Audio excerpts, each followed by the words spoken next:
केतो दर्पणमार्जनम्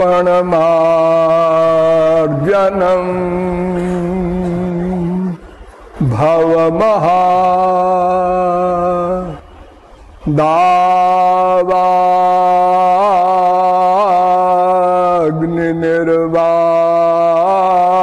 दावाग्निर्वापणम् श्रेयः कैरवचन्द्रिका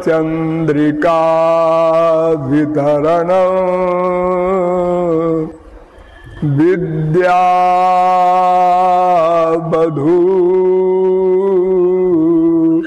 जीवनम्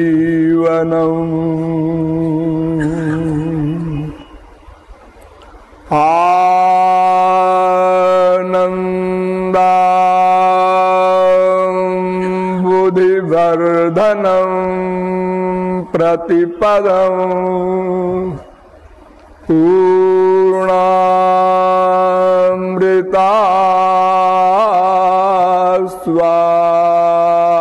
पूर्णामृतास्वादनम्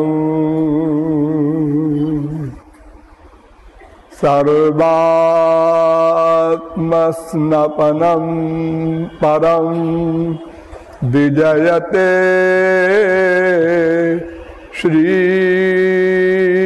श्रीकृष्ण संकीर्तनम्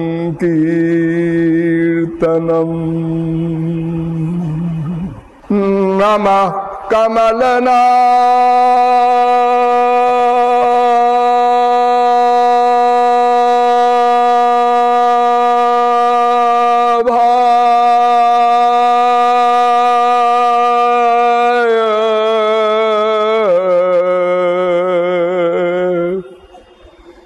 नमः कमलमालिने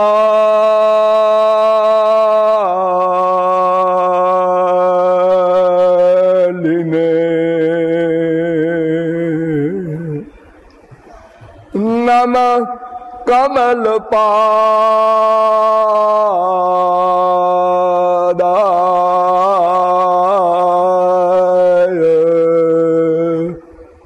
नमस्ते कमले क्षण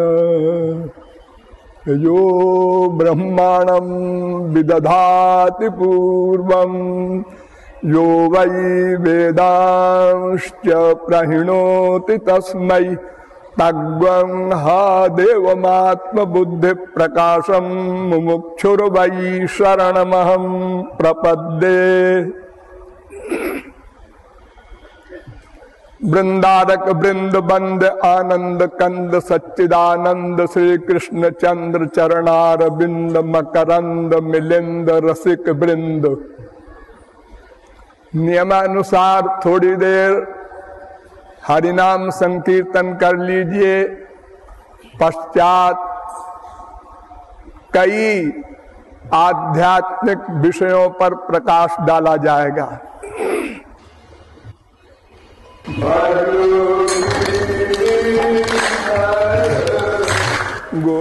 गोविंद गोपाला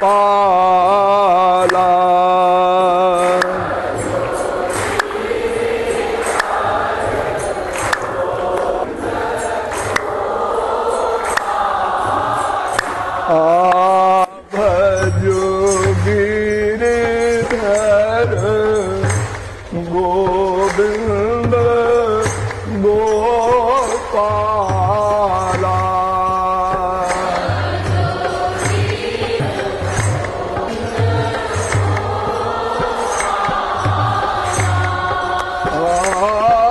भजो गिरिधर गोविंद गोपाला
कानपुर नहीं है, कान्हपुर है, श्याम सुंदर का पुर है, ऐसा मानकर उच्च स्वर से बोलिए लाडली लाल की।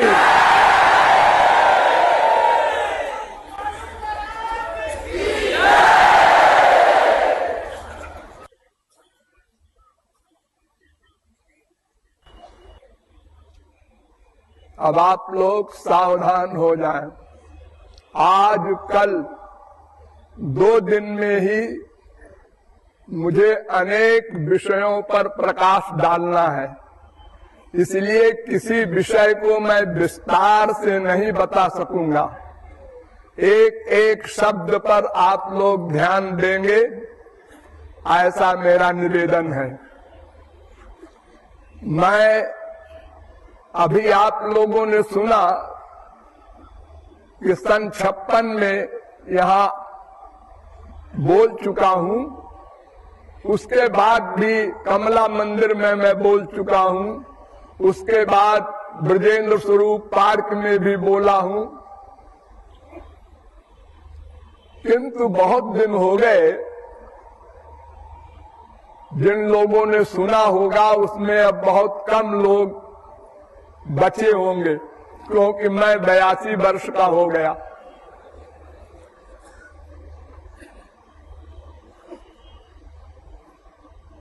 हम लोग मनुष्य शरीरधारी हैं, मनुष्य नहीं है, मनुष्य शरीरधारी हैं। हम लोग क्या है ये हम आगे बताएंगे। ये शरीर मनुष्य का है। इसी प्रकार 84 लाख प्रकार के शरीर हैं और उन शरीरों में कोई रहता है, किंतु मनुष्य शरीर का महत्व सबसे अधिक है। वैसे तो मनुष्य शरीर बहुत जटिल बनाया गया है। ये ऐसी मशीन है, इतने पार्ट्स हैं इसमें कि कोई न कोई पार्ट गड़बड़ रहता ही है। करोड़ों में कोई एक चैलेंज कर सकता है कि हमारा सब पार्ट बिल्कुल ठीक है, लेकिन एक विशेषता है इस मनुष्य शरीर में, ज्ञानम हितेशा मधिको विशेषा।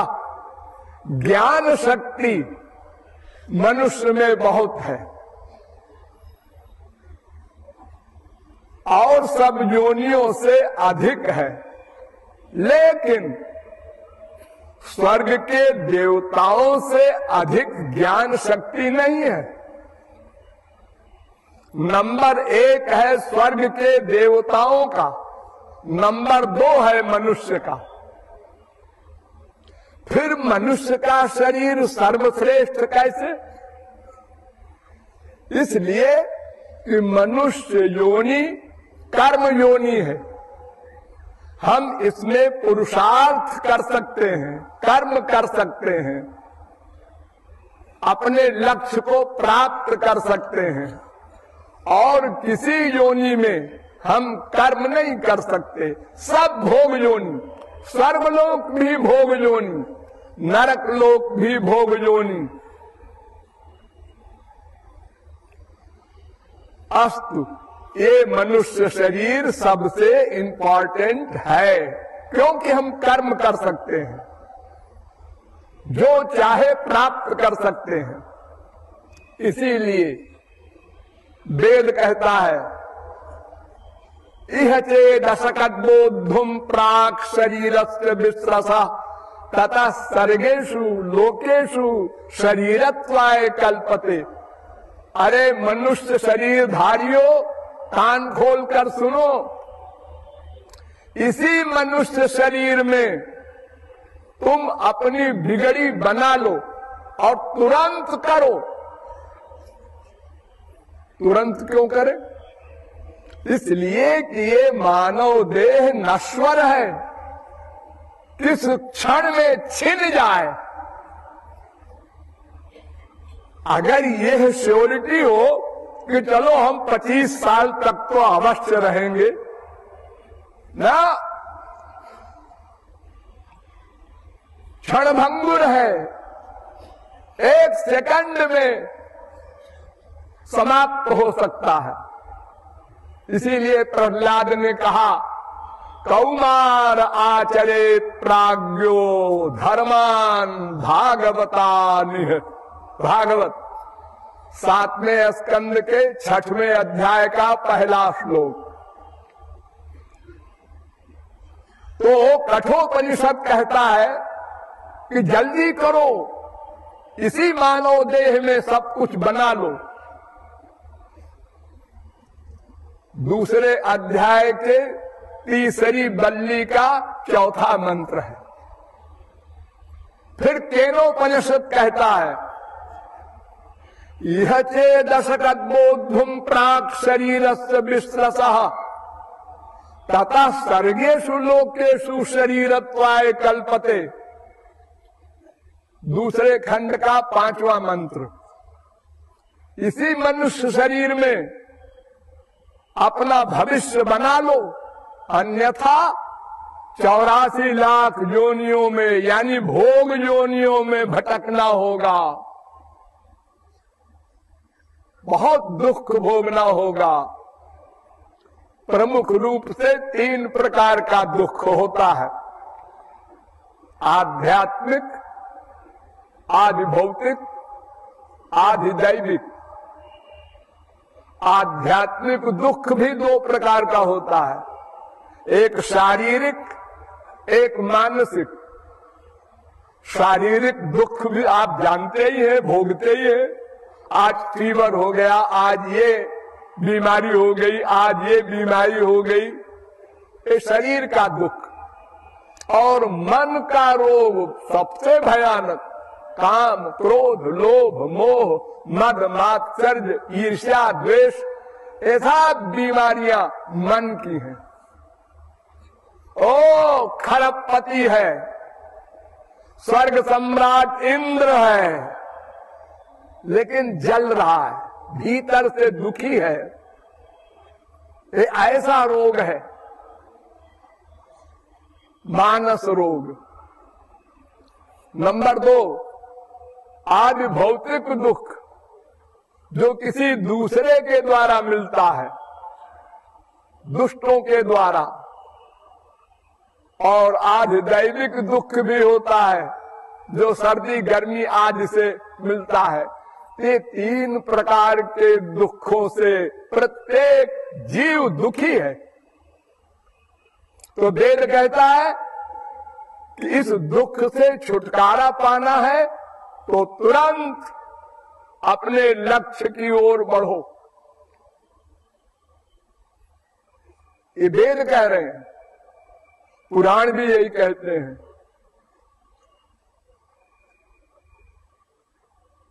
दुर्लभम मानुषम जन्म प्रार्थ्यते त्रिदशैरपि। ये मनुष्य शरीर दुर्लभ है, देवता लोग भी चाहते हैं। जिन देवताओं की हम पूजा करते हैं, यज्ञ में आहुति देते हैं, इंद्राय नमः स्वाहा, वरुणाय नमः स्वाहा, वे लोग हमारा देह चाहते हैं। उनका देह इतना ज्योतिमय है देवताओं का, उसमें ऐसी सुगंध है कि अगर आप किसी देवता के शरीर की सुगंध को ग्रहण कर ले तो मूर्छित हो जाएं। इतना आनंद। वो हमारा गंदा शरीर चाहता है, स्वर्गवासी देवता। किस लिए? हम इस शरीर में कर्म करके अपने लक्ष्य को प्राप्त कर सकते हैं, दुख निवृत्ति कर सकते हैं। फिर कहता है पुराण, न मानुषम विनान्यत्र तत्त्वज्ञानं तु लभ्यते। गरुड़ पुराण। तत्व ज्ञान मनुष्य योनि में ही हो सकता है। कुकर शुकर को तो हम ज्ञान दे नहीं सकते। करोड़ों जगत गुरु आ जाए तो वो तो ज्ञान प्राप्त नहीं कर सकता।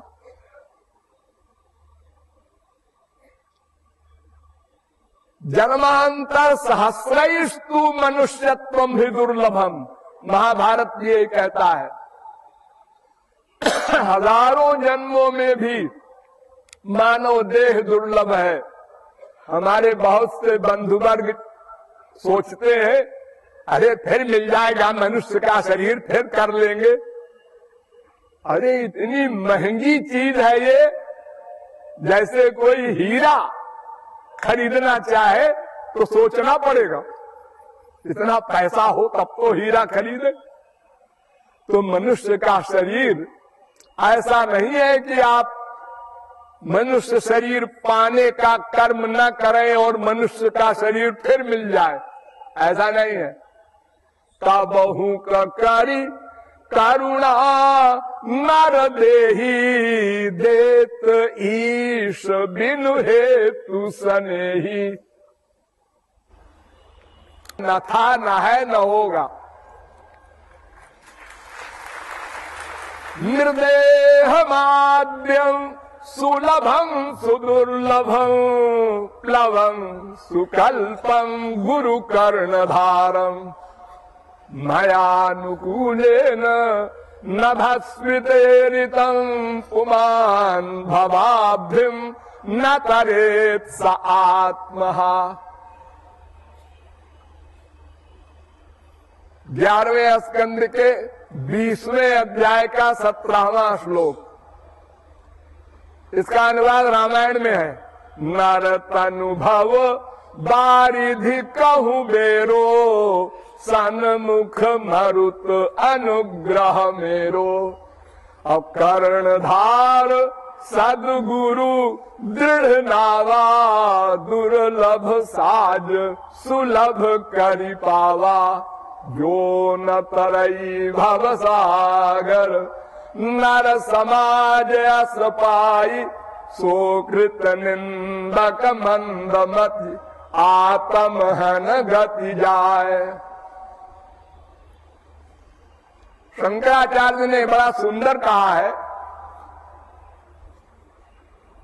मनुज देह मिमं भुवि दुर्लभम, समधिगम्य सुरैरपि वांछितम्, विषय लंपटता मपहाय वै, भजत रे मनुजा कमलापतिम। अरे मनुष्यो, ये मानव देह दुर्लभ है जो तुमको मिल चुका है। ये देवताओं से वांछित है, इसलिए संसार से अटैचमेंट हटाकर भगवान में करो, अपना लक्ष्य प्राप्त करो। जगत गुरु शंकराचार्य ने एक बड़ा सुंदर निरूपण किया है। दुर्लभम त्रयमेवै तद्दैवानुग्रह कारकम, मनुष्यत्वम मुमुक्षुत्वम महापुरुष संभव। 3 चीज दुर्लभ है। 3, पहला मानव देह, दूसरा किसी वास्तविक संत का मिलन, और तीसरा वस्तु पाने की भूख, भगवान को पाने की भूख। उसको शंकराचार्य के सिद्धांत में मुमुक्षा कहते हैं, ब्रज में उसी को लालसा कहते हैं। अर्थात वो भूख हो, संसार से वैराग्य हो, भावना। अन्यथा भगवान ने मानो दे दिया, हाँ, नंबर 1 संत भी मिल गया, हाँ, लेकिन भूख नहीं है, तो फिर क्या होगा? हाँ, लेक्चर सुना, हाँ, कैसा लगा? अरे साहब भाई क्या बात है, बहुत समझाया, बहुत बढ़िया, वाह वाह वाह। फिर लेकिन हम तो गृहस्थी है भाई, देखो ऐसा है कि हम तो अपना ऐसे ही चलेंगे। ये लाभ क्या हुआ? तुमने जजमेंट दे दिया लेक्चर के ऊपर। अरे तुम कुछ कर भी रहे हो प्रैक्टिकल ना, क्यों? संसार में अटैचमेंट है, वैराग्य नहीं है तो भूख नहीं है। जब भूख नहीं होती तो किसी को रसगुल्ला भी ला के रख दो तो वो कहता है उल्टी हो जाएगी। इसलिए 3 चीजें आवश्यक हैं तब कल्याण हो। तो मानव देह तो मिल चुका, संत भी कभी किसी को मिले होंगे। अब तीसरी चीज और हमको अपने आप पैदा करना है, भूख, भगवान के पाने की भूख, दिव्यानंद पाने की भूख। तो इस प्रकार मानव देह जो हमको मिल चुका है, ये देव दुर्लभ है। इसमें हमको ज्ञान प्राप्त करना है। तो कैसे ज्ञान प्राप्त होगा? फिर चलो वेदों में, ना वेद बिन मनुते तम बृहंतम, साध्यायिनी उपनिषद का 4था मंत्र। जो वेद नहीं जानता वो ज्ञान नहीं प्राप्त कर सकता। ज्ञान वेद में ही सही सही है, और तो ज्ञान सभी एकत्र करते रहते हैं। अनंत जन्म बीत गए, अनंत ज्ञान हम लोगों ने एकत्र किया, सब निरर्थक। जिस ज्ञान से अज्ञान चला जाए, जिस ज्ञान से लक्ष्य प्राप्त हो जाए, वो ज्ञान नहीं प्राप्त किया। अब चलो उस ज्ञान को प्राप्त करने के लिए वेद में, क्योंकि ये अनादि अपौरुषेय भगवान की वाणी है, वहां शंका नहीं। हम किसी महात्मा की वाणी को पढ़ें सुने तो डाउट हो सकता है कि क्या पता ये बिल्कुल सही न कहता हो, क्या पता इसकी 4 बात सही हो 5वीं गलत हो।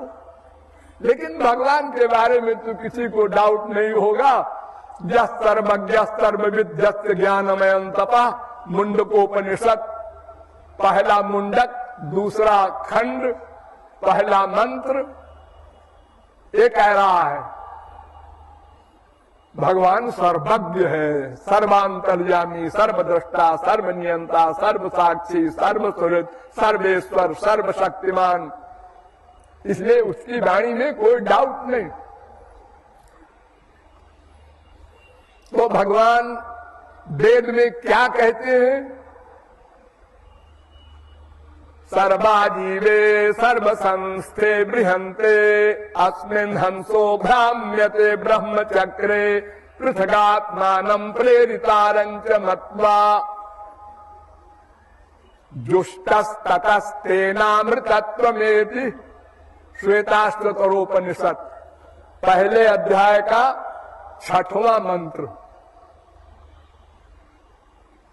वेद कह रहा है कि एक वो है उधर ओ, और एक मैं, और एक ये है। ये 3 ज्ञान है, वो मैं ये है।